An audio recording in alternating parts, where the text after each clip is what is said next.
Wicked Part 1 is out in theaters, new musical, which is an adaptation of a Broadway stage musical, which in turn is an adaptation of a book, which in turn is a prequel to The Wizard of Oz, which originally was, of course, a book, but then was adapted also into one of the most classic Hollywood movies ever. This was directed by John M. Chu, who previously made Crazy Rich Asians and In the Heights, and it stars Cynthia Erivo, Ariana Grande, Jeff Goldblum and Michelle Yeoh. Now, for context, I have never seen the Broadway show, nor was I even aware it existed until after I've seen this film. I have also, surprisingly even to myself, never seen the original Wizard of Oz movie yet, although I have read the book as a child and am somewhat familiar with the general story beats. So I approached this pretty fresh in that regard. The story is basically the origin story of Elphaba, the wicked witch of the West from Oz, how she in her youth joins a somewhat magical college to learn sorcery and gets paired up with Glinda, a self-absorbed, shallow, irritating young student.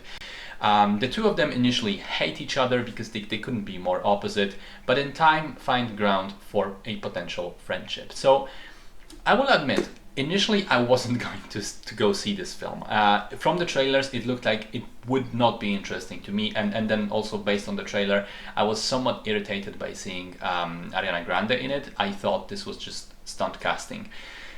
But then I saw numerous positive comments about her performance specifically, and I decided, okay, I'm gonna check it out. And I have to say, while I didn't love the film, I liked it enough but don't think it's spectacular.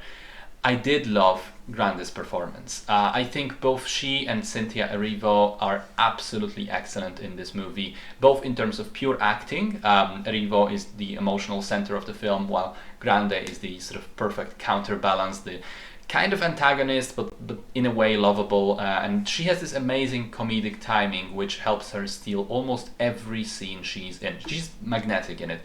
But they're both also shining when it comes to singing. And the interesting thing for me was that Erivo sounds more modern, if that makes sense, whereas Grande, and this was a huge surprise to me, sounds exactly like a Hollywood movie star in the golden age, in the 1930s or 1940s. It's remarkable how much she is able to channel that vibe and that style of singing.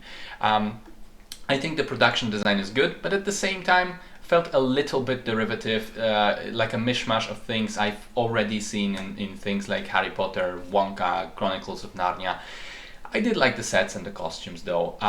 The songs are fine. The pacing is remarkably good because, with the exception of the final 20 minutes of the movie, it just flies by. For an almost 3-hour film, this felt very short.